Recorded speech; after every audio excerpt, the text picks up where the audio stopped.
goeiemorgen. And a warm welcome to our very special guest this morning. It's Themba-Robin. How's it? Listen, I love the stuff of yours. Watched it over and over again. Just give this a listen. Why, hello there, and welcome to the safari. Today, in the leafy green bushes of South Africa, we see a rather unsuspicious-looking couch. This, my good friends, is the species Parlopalus taxivadus.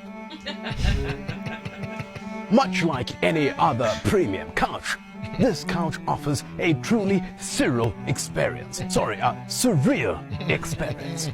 I love the social commentary. Dude, lekker. Also, was there a potholes one as well? Yeah, there's actually, it's funny. It started off with just one, and then I roll back every now and then. I'm like, wow, there's a lot of these by now.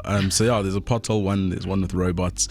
There's a speed camera one coming out this week. Ooh, nice. Smile zones. Smile zones. And you never know with those things. Is it working? Is it not working? No, exactly. You know, but when you really take it seriously is when the people are there, the officers. Yeah, as long as they're looking. Didn't they put up cardboard cutouts in Cape Town of cops? They did try, yes. Yeah. So one thing I learned when I was doing research for this is that it's actually illegal to have any sort of radar equipment that pre-warns you of cameras or anything. So like the Waze lady and all of that, that's actually technically illegal. I've never heard of this thing. I don't understand. What language is Themba speaking? Switch the microphone off. Right off. Don't know what you're saying. No, that's a whole episode. Cameras. I also find that those ones that they put up years ago, that's probably empty. But it's very effective. People are like going along, slow down to half the speed. Can you see those things? Yeah. Coming into Pretoria City. And we can write a book. By the prison, that one. Yeah. And then they're there, and they're not there. Yeah. So they're trying to make you slow down passing the prison. Yes. That seems slower past the prison. Exactly. 60 k's per hour. I wonder if they've chosen that spot there where the prison is as a bit of like emotional blackmail. Remember. Yeah. Slow down, or you could be here. You see this place? Passive aggressive. Yes. Yeah. Papa Vach for you. Dude, no, but because I'm following you now. You don't even follow me, I don't think, but let's have a look. So it's a new rule on the show. If you don't follow me on Instagram, it's a very short. Oh, you don't, but I'm following you now. Right, we're seconds away. I'm going to make a video about that. Actually, I'm going to make a video about that. Dude, listen. How did this start for you? When do you realize one day that you're good with voices? Because you're nailing David Attenborough. So I've always liked putting on different personas and trying out things like that. I think there's also a really cool thing about taking something that's familiar to people and then rewriting it and injecting it. So Attenborough was really the first character that's done really well, I'd say. And I think like a lot of creators, it all sort of started in lockdown, playing around with a couple of ideas. But originally it was simply one video that was supposed to just be funny all on its own, and it kind of rolled and progressed into the little monster that it is today. So it's just so amazing that David Attenborough voice can it can work in so many scenarios. I can even picture you going around the office, and then it's like creeping up behind someone while they're chewing, and staring at the screen, not doing work or doing work or whatever the case may be, because you can picture it. No, it's complete. It's synonymous with documentary and education and learning. So I mean, and it's wild. So do you remember that woman on TV that used to come in on the afternoons with math and stuff? William Smith. We loved William Smith. Yeah, he saved a lot of people. Right? Yeah. I didn't even do maths, and I watched him because he was so entertaining. I was like, this is great. I think he's up for grabs. Yeah. I think someone should do. Some of the other voices that you love impersonating. So I like a James Earl Jones. I actually did a little James Earl Jones. Yeah, the Mufasa. So we did a little dub over a scene from Lion King the other day. And I think a lot of people didn't get it till like halfway through because there's a little bit of a presidential vibe going on there, and everyone thought it was a real scene until like the words started being a bit weird and suddenly social relatable. Yeah. Oh, I love it when you do that. So would you mind giving us a little taste? The little you see, Simba, everything the light touches is, what was that line? I forgot it. But is our kingdom. Yeah. But there's a better version where he starts off and he goes, you see, Simba, a king's time as ruler rises and falls like the sun. One day, the sun will set on my time, and it will put you as the one true heir. I can't remember it now because I rewrote it as we will rig elections so that you'll... Are you saying someone's time is almost up? What are you... I don't know. You'll have to go find it. I thought it was going to go Eskom here. Every time, everything the light touches is solar. Coming up more from Themba-Robin. How do you know each other? Themba and I used to work together. Yeah. Yeah, we just do, I used to do voiceovers at Themba's house. And then I met Themba's kids and Themba's wife. And it was glorious. And Themba's horses. And I remember asking him for... Horses? Yeah, well, there's horses on the property. Yeah. And I asked Themba if I can have the horse poo for my garden. And he looked at me like he's looking at me right now. Yeah, it's a strange conversation. I didn't know you were such a green fingers because at one point I think you were trying to force me to take home packets of peaches and all sorts of like... Sounds right. And okay, so you guys know about Sounds that. about right, yeah. Strange looking cucumbers. All sorts of things. How many kids do you have? I got 2 kids, a little boy and a little girl. How old are they?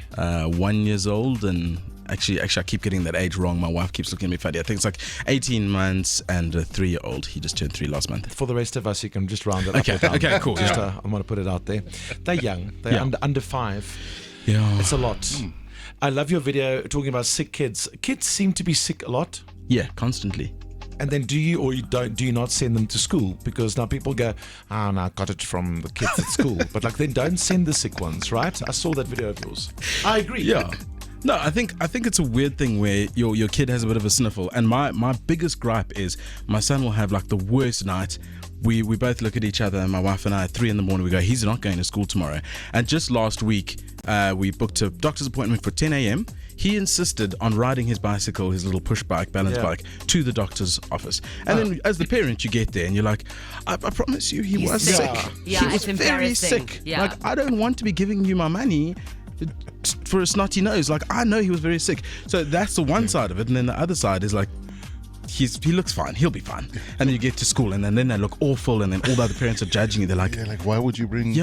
like, why would you bring him here? Then This is patient zero. Yeah.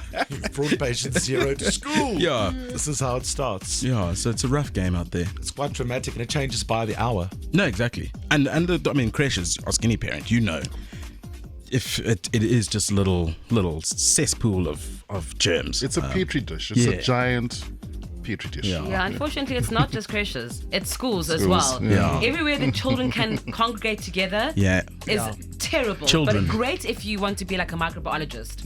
But awful. But also, how do you know if they're really sick, as he says? You don't. Because they often would have snotty noses and stuff, and that's just how it is. I think that's just being a child. Snotty nose. Here we go. Sign up. Get yourself a little snot nose now. But for the record, I do love them. Snotty nose and all. Yeah. No, we get that, absolutely. Okay, sure. Don't want people going, I think he doesn't like his kids. That'll be fine. Right, so you're obviously a very talented voiceover artist and everything that goes with that. And a funny guy. If you don't follow him on social media, do so. What a lach.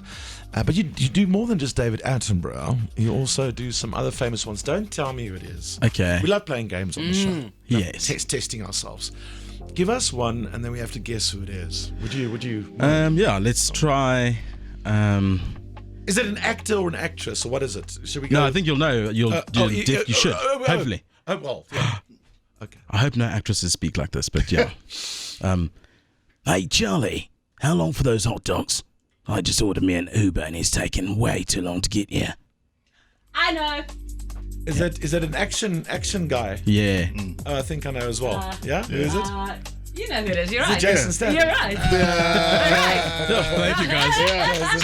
Just stressing there for a second. It would be awkward if no one knew. It's like, how many more words must I say? Can one do local voices? Or Or is the country too small for that? No, so I've actually never tried too many local voices, and I think the Nelson Mandela one's overdone. Like every South African does the. I can't picture Cyril Ramaphosa actually. So Cyril's got like a cadence thing about him. So he's like, what to say? My fellow South Africans, we have been faced with a problem of great difficulty. We must fight together to stop the spread of... Oh, and it had to go back there because that's what it was. Disease and crashes. No, but so his whole thing is he's got like a cadence thing. It's not so much a voice, but his But I'd love to. What is the most famous South African voice of all time? The ETV guy, Right. I'd say. Yeah. Right? Yeah. Definitely. Absolutely 100%. We all grew up with that. So I don't know if you guys remember the big Kailami fight that happened like 3 years or 4 years ago. One of those. Yes, the lady with her dog. And then the one guy pulled out a panga. It's probably one of the most incredible pieces of footage I've ever seen. Yeah, it's amazing. You couldn't rewrite that. So I did that once with the ETV guy. Oh, stop it. Voiceover. Yeah, I'll repost it again later just so everyone can get the full effect. But it was like super dramatic music. It was a goodie. But that's also kudos to the ETV guy. If you ever need the woman in the background, Yes. stop that! Stop it! Just ask me, okay? I'm up there for you. We could do a Send me the little sound clip. Yeah, we'll slide it in. A collab on that. On E. Dude, we're just lucky to meet you. Felicity speaks very highly of you. Thanks for coming in, and we enjoy your stuff, man. We enjoy and you. keep it going. And one day I'm going to ask you to do us a special one. Just I think that a lot of the social commentary, the tongue-in-cheek stuff, satire has been lost a little bit because you got to be careful these days. But it can't die. No, I think the trouble, the tricky part about comedy in general is we live in a time where people are very sharp and we can always go back and recheck and all the rest. So you have to be quite clever with your comedy now. Things have to be factual. You can't leave yourself to an assumption that you've made or something like that. So I think that's where it is everybody's kind of gone to the safe stuff, and we've all seen it, and it's the same with advertising. I think it's cool to see a safe ad, but we want that edgy Spice. A bit of a spice. The problem is you can't make fun of the political parties really. No. Because they've got big budgets and they could be hiring you on the next tour, election. There's parties all over. Just keep that in mind. Nice to meet you, Themba-Robin. No, Thank you very much likewise. for coming Thanks, in. man. All the best to the kids and keep us laughing. Thanks, man. Thanks for Thank you, having us. Themba-Robin. See you soon. Breakfast with Martin Bester.